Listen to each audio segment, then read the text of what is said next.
गौहर कुछ आपके खिदमत में हाजिर और तफसीलात से पहले नजर डालते हैं सुर्खियों पर।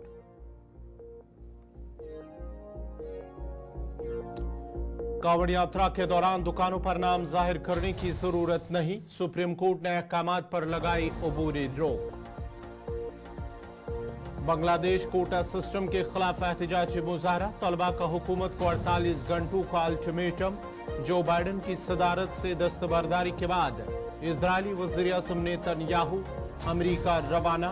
एसीडी भटगाम ने नाकस करदगी पर 35 मनरेगा माउंट स्टाफ की बरतरफी की तजवीज पेश की है। श्रीनगर के राजबाग में भयानक तजदगी, 2 रिहायशी मकान खाकिस्तर, करोड़ों रुपए का नुकसान।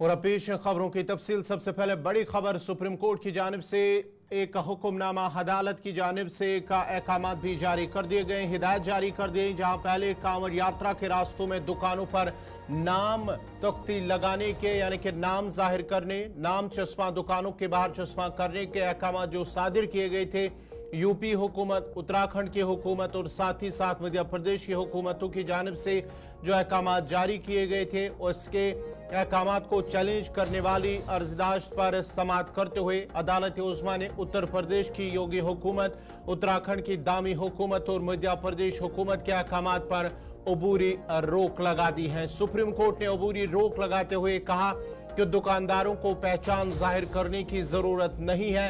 इस मामले में सुप्रीम कोर्ट ने यूपी, उत्तराखंड और एमपी की मध्य प्रदेश की बीजेपी हुकूमतों को नोटिस जारी किया है। सुप्रीम कोर्ट ने वाज़ेह किया है कि दुकानदारों को सिर्फ खाने के अक़साम बताने होंगे। मामले की अगली समाअत अब 24 जुलाई को होगी। इससे कबल सुप्रीम कोर्ट ने तृणमूल कांग्रेस की रुकन पार्लियामेंट महुआ मोइत्रा से पूछा कि क्या उत्तर प्रदेश और उत्तराखंड हुकूमतों की तरफ से कोई बाज़ाब्ता हुक्म जारी किया गया है कि कांवड़ यात्रा के रास्ते पर खाने पीने की दुकानों को अपने मालिकान के नाम जाहिर करने चाहिए। जस्टिस ऋषिकेश राय और एसवीएन भट्टी की बेंच ने महुआ मोइत्रा की तरफ से पेश होने वाले सीनियर वकील अभिषेक सिंघवी ने कहा है कि खाने पीने की दुकानों के मालिकान के नाम जाहिर करने के लिए तहरीरी हुक्म जारी किया गया है। मोइत्रा ने उत्तर प्रदेश और उत्तराखंड हुकूमतों की उन हिदायत के खिलाफ अदालत उज़्मा से रुजू किया है जिसमें कांवड़ यात्रा के रास्तों पर दुकानदारों को अपने मालिकान के नाम जाहिर करने को कहा गया है। वाज़ह रहे, बीजेपी हुकूमतों के उन हिदायत की कांग्रेस ने भी सख्ती से मजम्मत करते हुए इससे मुसलमानों के इक्तिसादी बाइकाट से ताबीर किया है। दूसरी जानिब समाजवादी पार्टी समेत दीगर अपोजिशन पार्टियों ने भी यूपी, एमपी और उत्तराखंड हुकूमत की हिदायत को एक मखसूस मजहब के मानने वालों के खिलाफ साजिश करार दिया है।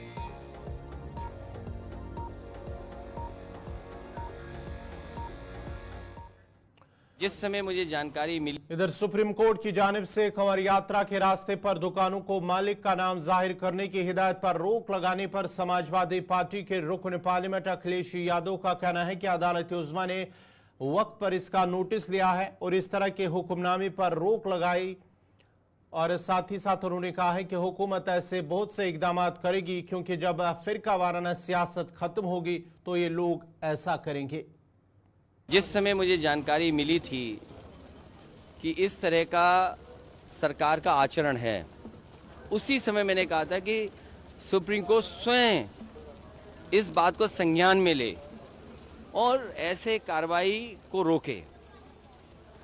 जैसे दिया बुझने से पहले फड़फड़ाता है, जो सांप्रदायिक राजनीति खत्म हुई है, ये सांप्रदायिक राजनीति का दिया फड़फड़ा रहा है, इसलिए फैसला ले रहे हैं। इसीलिए फैसला चाहे इस बात का लिया जा रहा हो कि दुकानों में या और संस्थाओं में नाम लिखा जाए।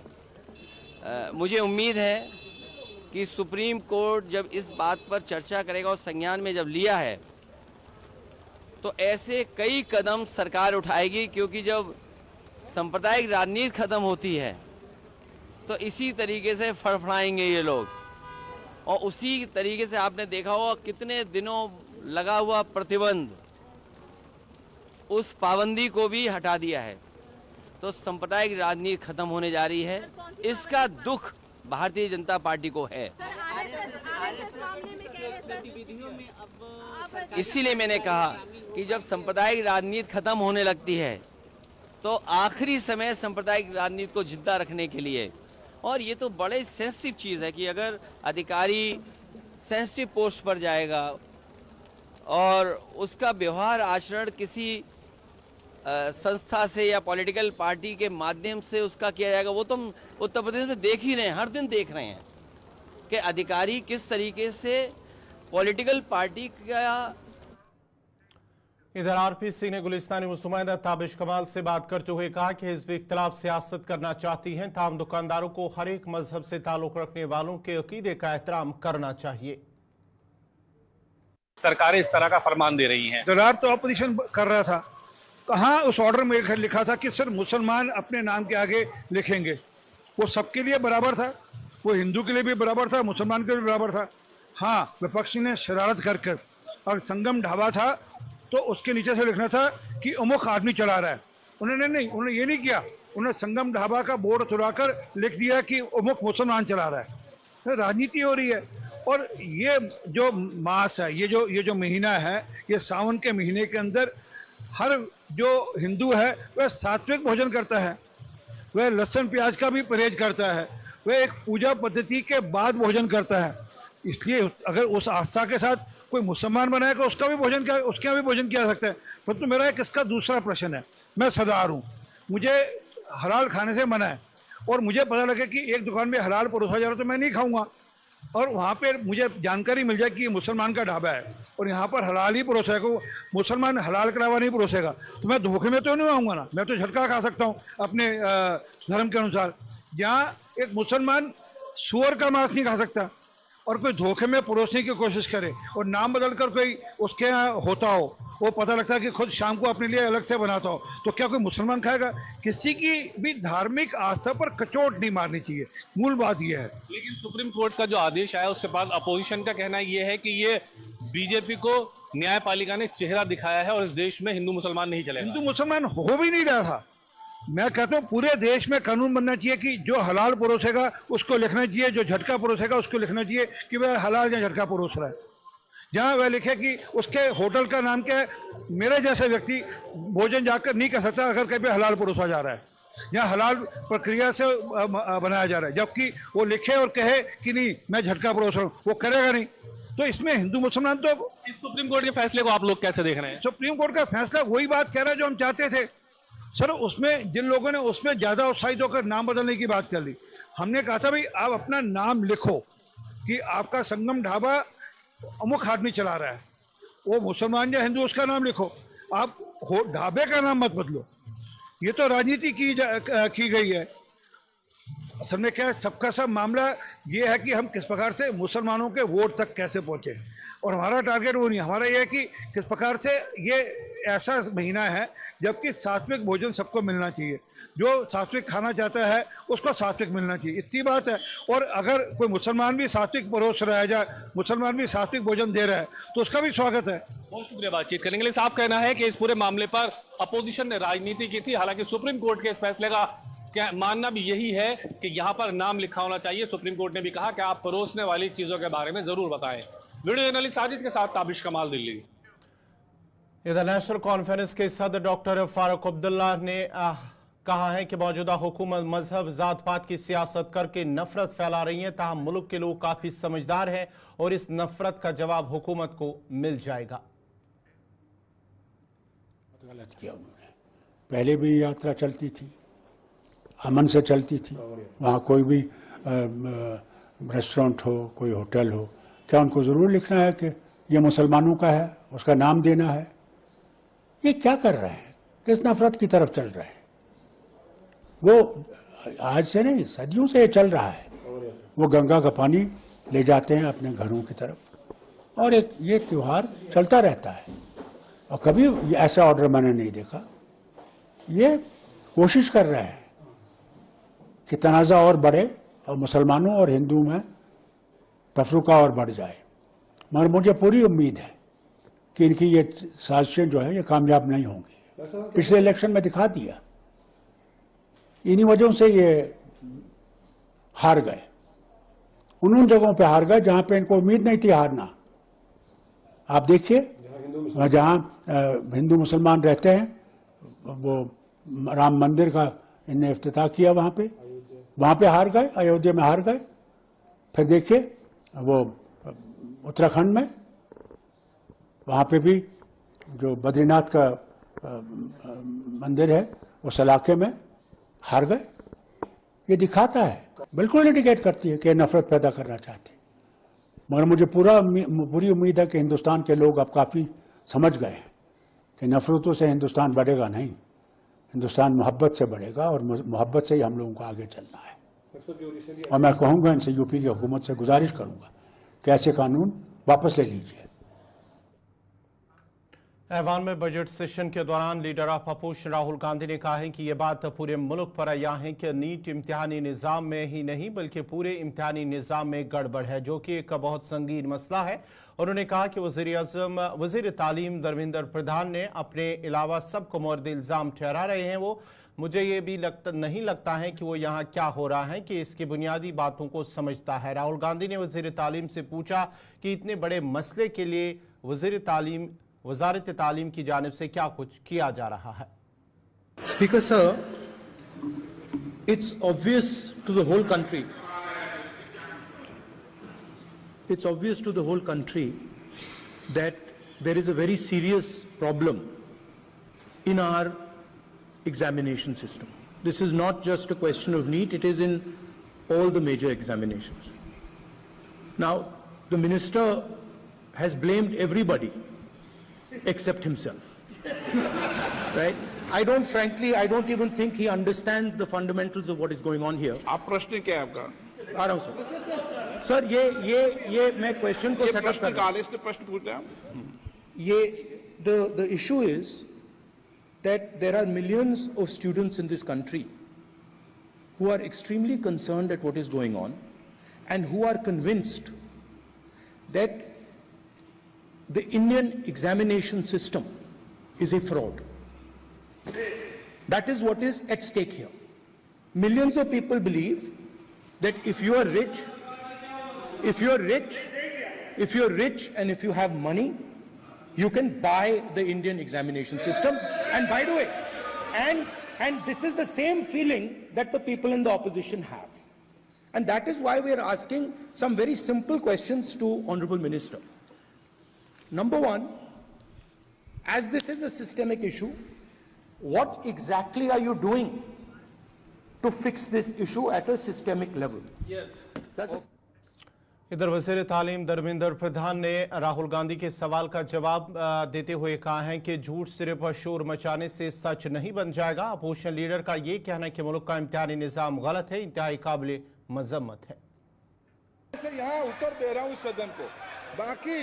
बाकी ये कहना चिल्लाने से सच झूठ नहीं हो जाएगा साहब। ये जो कहा गया देश की अभी की एग्जामिनेशन सिस्टम रबिश है सर, इससे दुर्भाग्यजनक बयान देश की नेता प्रतिपक्ष का कुछ नहीं हो सकता है सर। मैं कठोर शब्द से इसको निंदा करता हूं। बाकी रहा, मैं सर आपके सामने आपके माध्यम से देश के सामने सर एक तथ्य रखता हूं सर। जिन्होंने रिमोट से सरकारें चलाई है, 2010 में 3 बिल आया था सर शिक्षा सुधार के लिए। उन्हीं की पार्टी के नेता आदरणीय कपिल सिब्बल साहब 3 बिल लाए थे। उसमें से एक बिल था एजुकेशन, उसमें एक बिल था prohibition of unfair practice bill 2010, जिसकी उद्देश्य एजुकेशन इंस्टीट्यूशन में माल प्रैक्टिस को बंद करना। सर मेरे सरकार की हिम्मत है, अभी हमने पब्लिक एग्जामिनेशन की रेगुलरिटीज में बिल लाए, कानून बनाए। क्या मजबूरी था कांग्रेस पार्टी की, क्या मजबूरी था नेता प्रतिपक्ष की? उन्होंने उस बिल को उल्टा किया, किसके दबाव में उल्टा किया? क्या निजी मेडिकल कॉलेज की दबाव में, उनकी घूसखोरी की दबाव में उन्होंने उस बिल को उल्टा किया था? सच सुनने की सामने है। मैं किसी की विद्वता पे प्रश्न नहीं उठाता हूं, लेकिन सच 2010 में शिक्षा सुधार की बिल उन्हीं की सरकार ने लाया था, दबाव में उन्होंने उल्लेख किया। ऐवान के बाहर राहुल गांधी ने मजीद कहा है कि पेपर लीक मामला एक बड़ा मसला है, लेकिन बदकिस्मती से ना ही हुकूमत और ना ही वजीर तालीम इस पर बात या बहस करना चाहते हैं। मंत्री जी को रिस्पांस देना चाहिए। मंत्री जी ने सुप्रीम कोर्ट की बात करी, प्रधानमंत्री की बात करी, मगर मंत्री जी को शायद ये बातें समझ नहीं आ रही हैं और वो ये नहीं बता पा रहे हैं कि वो इसके बारे में क्या कर रहे हैं, क्योंकि ये बहुत ज़रूरी मुद्दा है युवाओं के लिए और काफ़ी मुश्किल, उनको काफ़ी मुश्किल हो रही है। हमने कहा था कि इस पर डिस्कशन होना चाहिए और सरकार इंटरेस्टेड नहीं है, मगर हम इस मुद्दे को उठाते रहेंगे। राजौरी जिला के गोंडा इलाके में मिलिटेंटों के खिलाफ एक वसी ऑपरेशन लगातार जारी है, जहां मिलिटेंटों ने एक हमला किया जिसमें एक फौजी एहलकार जख्मी हुआ, जबकि शौर्य चक्र अवार्ड याफ्ता पुरुषोत्तम कुमार शर्मा के एक रिश्तेदार भी जख्मी हुआ है। इसके बाद ही इलाके में बड़े पैमाने पर सर्च ऑपरेशन चलाया जा रहा है और फौज और एसओजी की जानिब से मुश्तरका तौर पर एक वसी इलाके को मुहासरे में लेकर तलाशी ऑपरेशन चलाया गया है। मजीद तफसीलात दे रहे हैं राजौरी से जमशीद मलिक। सुबह जम्मू में मिलिटेंसी की वारदातों में काफ़ी इजाफा अचानक देखने को मिल रहा है, जहां लगातार मिलिटेंटों की तरफ से सेना पर हमले किए जा रहे हैं। आज वहीं राजौरी के दूर दराज इलाके गुंदा खवास में भी मिलिटेंटों ने फौज की चौकी के साथ साथ वीडीसी मेंबर पर भी हमला, वीडीसी मेंबर के घर पर भी हमला किया, जिसमें अब तक जो खबर सामने आ रही है इसमें एक फौजी जवान जख्मी हुआ, मगर उसके बाद पूरे इलाके में बड़े पैमाने पर सर्च ऑपरेशन का सिलसिला देखने को मिल रहा है। हालांकि पिछले कुछ अर्सा से अगर बात करें खिताई पीर पंचाल के अंदर मिलिटेंसी की वारदातों में काफी इजाफा हुआ है। वहीं पुरुषोत्तम कुमार जो वीडीसी मेंबर है, जो इसको सूर्य चक्र से पिछले दिनों नवाजा गया, क्योंकि इसने कालाकोट के इलाके में इसी इलाके के अंदर एक मिलिटेंट को मार गिराया था, जिसके बाद इसको सूर्य चक्र से नवाजा गया और उसके घर के नज़दीक ये पिकेट एक कायम की गई थी ताकि इस इलाके में वीडीसी और फौज के मिलकर काम मिलिटेंसी के खिलाफ काम करें। मगर आज सुबह तकरीबन 4 बजे के आसपास फौज की चौकी के साथ साथ वीडीसी मेंबर के घर पर भी मिलिटेंटों की तरफ से हमला किया है, जिसमें एक फौजी जवान जख्मी हुआ और उसके बाद पूरे इलाके में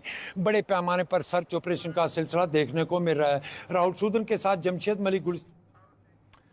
नेशनल कॉन्फ्रेंस के सदर डॉक्टर फारूक अब्दुल्ला ने कहा कि अफसोस की बात है कि पाक भारत में बहुत कम लोग हैं जो अमन नहीं चाहते हैं। उन्होंने कहा है कि जम्मू सूबे में जो हालात बने हुए हैं उसके पेश नज़र मजीद 7,000 एहलकारों को यहाँ पहाड़ी इलाके में तैनात किया गया है। फारूक अब्दुल्ला ने कहा कि हुकूमत हिंद पाकिस्तान के साथ बातचीत के लिए तैयार नहीं होगी जब तक न दहशतगर्दी ख़त्म होगी। बिल्कुल मुत्तफिक हूँ आपसे कि आजकल जम्मू के रीजन में ये बढ़ गया है। अभी आप देखिए डोडा में था, आज राजौरी में हुआ है फिर से, और एक सिपाही शहीद हो गया है। ये चीज़ें अफसोस की बात इस बात का है कि दोनों मुल्कों में ये कुछ ऐसे लोग हैं जो नहीं चाहते हैं कि अमन आए। मैं समझता हूँ मेरे ख्याल से उनकी खिचड़ी पकती है जब ये तनाज़ा चलता रहे। कोशिश करनी चाहिए हम लोगों को भी कि ये चीज़ ना हो और ये बंद हो जाए। क्या हम लोग रहना चाहते हैं अमन में, और अमन बिगड़ जाता है। आज देखिए कितनी और फौजें लाई गई हैं, करीबन 7,000 से ज़्यादा जायद हमारे फौजियों को और से लाया गया है इन पहाड़ी इलाकों में। ये गवर्नमेंट ऑफ इंडिया तैयार नहीं होगी, कुछ भी हो जाए। गवर्नमेंट ऑफ इंडिया तैयार नहीं है जब तक आतंकवाद बंद नहीं होगा। तो हम कितना भी चलाएं उससे कुछ नहीं होने वाला है।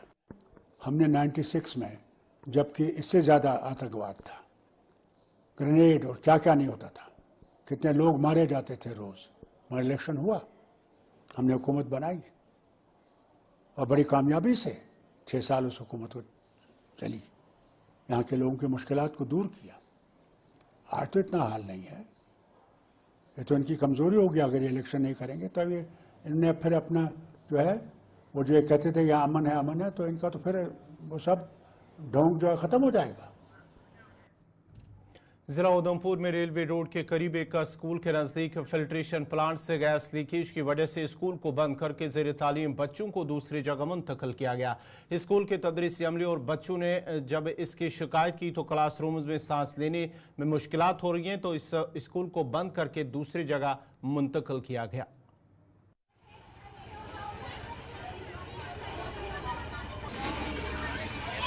हमारे स्कूल का नाम कॉमन पब्लिक स्कूल है। हमारे साथ स्कूल के साथ एक जो फिल्टर प्लांट है वहाँ से गैस लीक हुई है, तो जब हमें हमारे उधर टीचर्स वगैरह को पता चला तो हमें यहाँ पे शिफ्ट किया गया है।